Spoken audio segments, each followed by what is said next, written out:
6, maybe sometimes 10 videos, depends. There's like variance there for sure.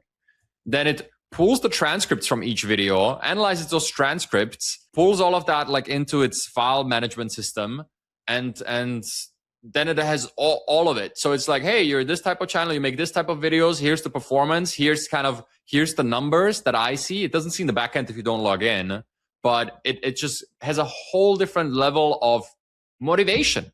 It's like ChatGPT Adderall, you could almost say.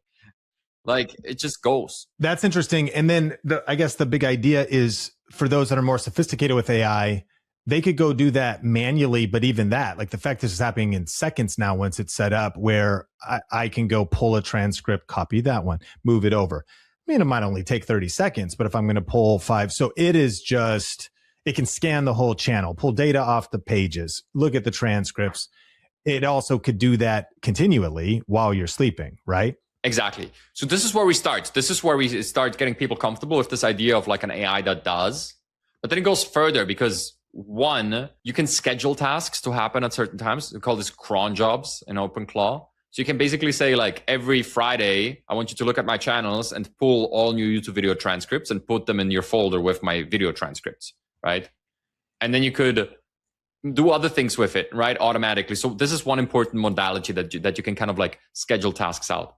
Another one is because this is installed on a standalone computer, usually people use Mac Mini, sometimes people host it in the cloud. That's the cheap version of doing it, right? You can kind of, for $20, you can get a VPS. There's a lot of tutorials out there. It's more technical. There's certain disadvantages to it. There's a reason why people use Mac Minis. I would actually recommend it if you can afford it. Like, it's just smoother. It uses Mac apps and stuff.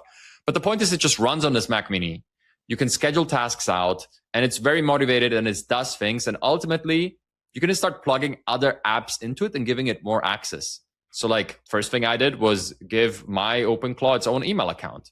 Then I gave it a Gmail, like a Google account. Don't give it Gmail, by the way. That's a little tip of like, you will get blocked immediately.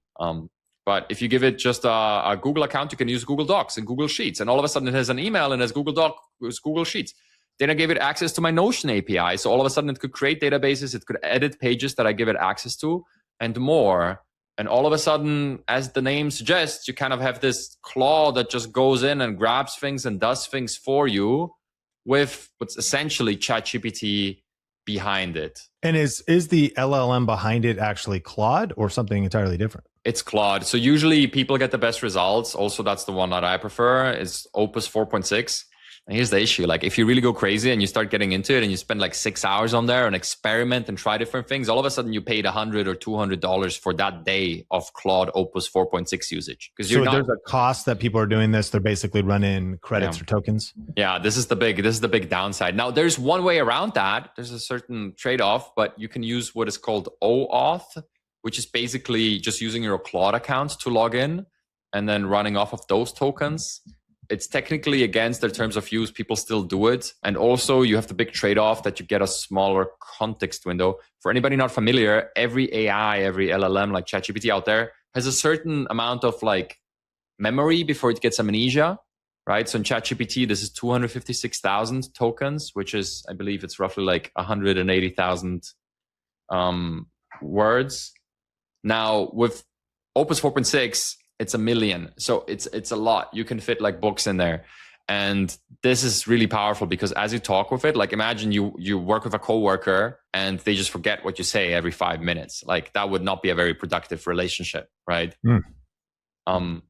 But I would love to like explain more how I use it on the YouTube side, but I would also love to talk about like why it's happening now and why this wasn't happening at this intensity and level 6 months ago, because things really changed. Yeah, I'd say buckle up. This is obviously the cutting edge of AI right now. And I want you to hit both of those things. I'm just curious, how much are you spending, do you think, per day then in tokens on Opus 4.6? I think it's important to distinguish between things that are already running and stuff where I'm just experimenting, right? Got it. So right now, relating to my YouTube channel, I have 2 workflows that I really value that I'm happy to share here today.